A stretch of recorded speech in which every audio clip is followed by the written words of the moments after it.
Hello and welcome to Finextra TV. I'm Hannah Wallace and we're here at Money 2020 in Amsterdam. With me now in the press lounge is Matt Mills, Chief Commercial Officer at Featurespace. Hello Matt, thank you very much for taking the time out of the busy event to join us. It's a pleasure to be here, thank you. Really good to have you on, and now we're discussing FinCrime and fraud management, a massive topic at this year's Money 2020 and indeed a very important one. I want to begin by you bringing us up to date and telling us about some of those latest trends we're seeing in the space. Let's start there. Absolutely. So one of the key things that scammers and fraudsters always tend to do is attach themselves to something that's changing, because then they can take advantage of people living in a world that's uncertain and their vulnerabilities. And so we've definitely seen a lot of scams around things like the COVID loan schemes, the small business support schemes, and in the same way that they would often, through things like business email compromise, they would try and take advantage of situations involving transactions in order to get money out of people. We're seeing something very, very similar with some of these government support schemes. So that's been one trend that we've seen go up. Another trend, which has been very interesting, has been around insider fraud. So as people that work in banks have had the opportunity to work from home without their colleagues looking over their shoulder, there's been more opportunity for some people who normally would never consider being part of an insider fraud group to suddenly start considering it. Other areas that have been interesting, I mean, overall scams and online payment fraud has been the thing that's been impacted the most. We obviously saw, with people being at home, a reduction in things like lost and stolen credit cards and counterfeit cards. That's gradually been on the decline anyway. Most of the big fraud attacks and scams have been focused on this new vulnerability.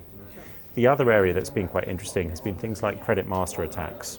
So now if you're a fraudster, instead of attacking individual cardholders, what we're seeing a bit of an interesting growth on is instead the fraudsters will actually target the underlying bank's systems vulnerabilities.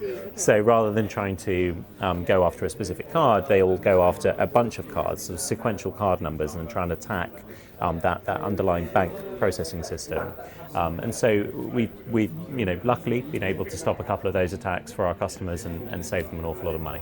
All right, and what technologies are helping you do that? Let's talk a bit about AI and machine learning. Where do they come in when tackling those challenges? So I really feel for our buyers in this market, because it is almost impossible to find a anti-fraud or anti-money laundering vendor that doesn't do AI and machine learning. And the reality is it's an incredibly broad spectrum. There's relatively simplistic approaches which can be labeled as machine learning, and there's incredibly sophisticated approaches which can be labeled in this way. And what's interesting is some of the most sophisticated don't necessarily band the AI label that much. I mean, we don't throw the AI label around that much, because actually when you're solving a fraud problem, what you want to do is take advantage of a machine's ability to learn, to understand human behavior.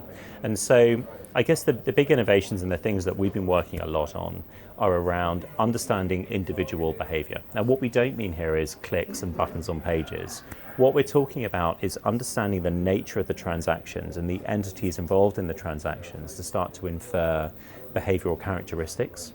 And when we combine that with a really advanced approach to anomaly detection, you have this ability to, instead of the traditional approach of building a model based on what fraud looks like, instead being in a world where you can build a model based on what good behavior looks like. Mm-hmm. And by definition, anything that's not good is at least worthy of investigation, and in many cases actually bad.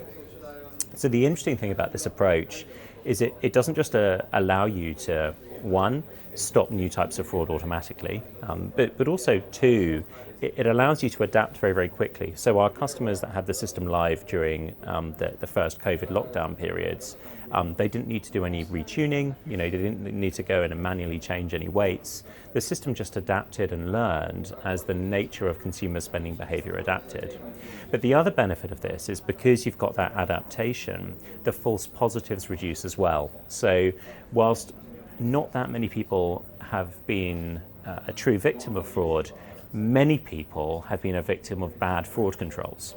And they've had a payment suspended, or they've had a card cancelled, or they've had to wait in my case recently, 4 hours to get a call back from their credit card issuer in order to authorize a transaction. These are not good customer experiences. So a big part of what we do is, yes, we protect you from the bad and scary stuff, but also we can reduce the number of alerts you're having to work and the number of good customers you're inconveniencing by 70-80%. And in many ways, that's the real power of machine learning in fraud prevention. It's as much about detecting the good stuff as not detecting the bad stuff as not irritating customers that are just doing good, normal stuff. All right, you've explained that very well. Okay, I'm learning a lot, and I know we wanted to talk a bit about model explainability as well. So could you expand on that for us? What is it, and why is it so important? Yeah, absolutely. So there is always, or there's this perceived, I guess, sort of two sides of the coin when it comes to truly adaptive AI versus explainability. And especially when you get into the world of traditional neural networks, this is true. So if you throw a bunch of data at a model and you tell it to go and decide what is good and bad based on some label data, you don't always know what's going on under the hood. Mm-hmm. And that creates this black box problem. And so for a long time, a lot of fraud vendors have had a technology that's felt like a bit of a black box. They don't always tell you why something is bad, they just tell you it's bad. Mm-hmm. And so one of the areas that we've spent a lot of time innovating in is around this concept of explainability and what explainability actually means. So first of all, there are things that you can do that are simple, that you can build essentially a secondary model that sits on top of the core model that helps create more explainability. So that you can start to understand these are the things the model probably spotted, and this is why it's probably labeled it as being fraudulent. But actually, one of our biggest innovations is to invert the concept of model explainability on its head. So instead of saying, here are the reasons why the model has flagged something, we can now say, here are the reasons where the model is uncertain. So it's this concept of model uncertainty, which is completely new in this area of fraud prevention. And it really helps with model explainability, because actually when you've got deep learning algorithms that are constantly adapting and tweaking, it's often more useful to understand from an investigator's point of view, but also from a model governance point of view, where the model thinks it might be wrong, than it is to focus on where the model is very certain it's right. Fascinating. Really interesting. Thank you very much for that. Like I said, learning a lot. And I don't want to stop just there. I want to talk a bit more about future trends, the crystal ball question, as it were, then. Yeah. What can we expect from this space, specifically in EMEA? Yeah, so I think there are external economic factors which are likely to have an impact on fraud. So there is always a correlation between economically challenging times, yeah, and a growth in first-party fraud.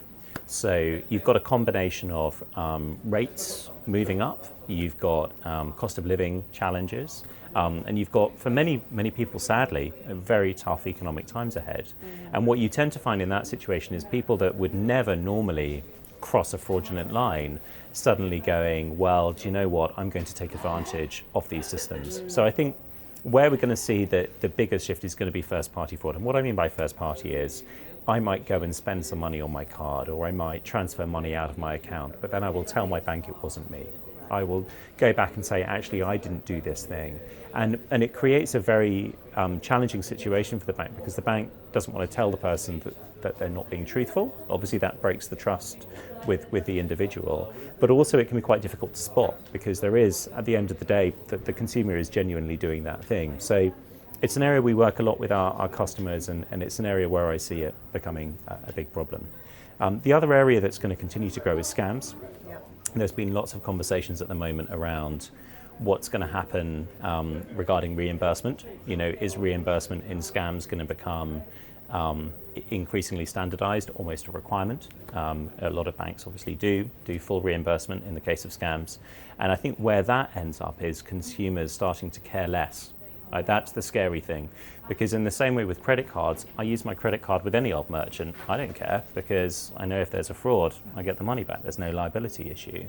If that attitude gets applied to scams and bank transfers, this potentially creates an incredibly big problem for the banks in terms of future payouts.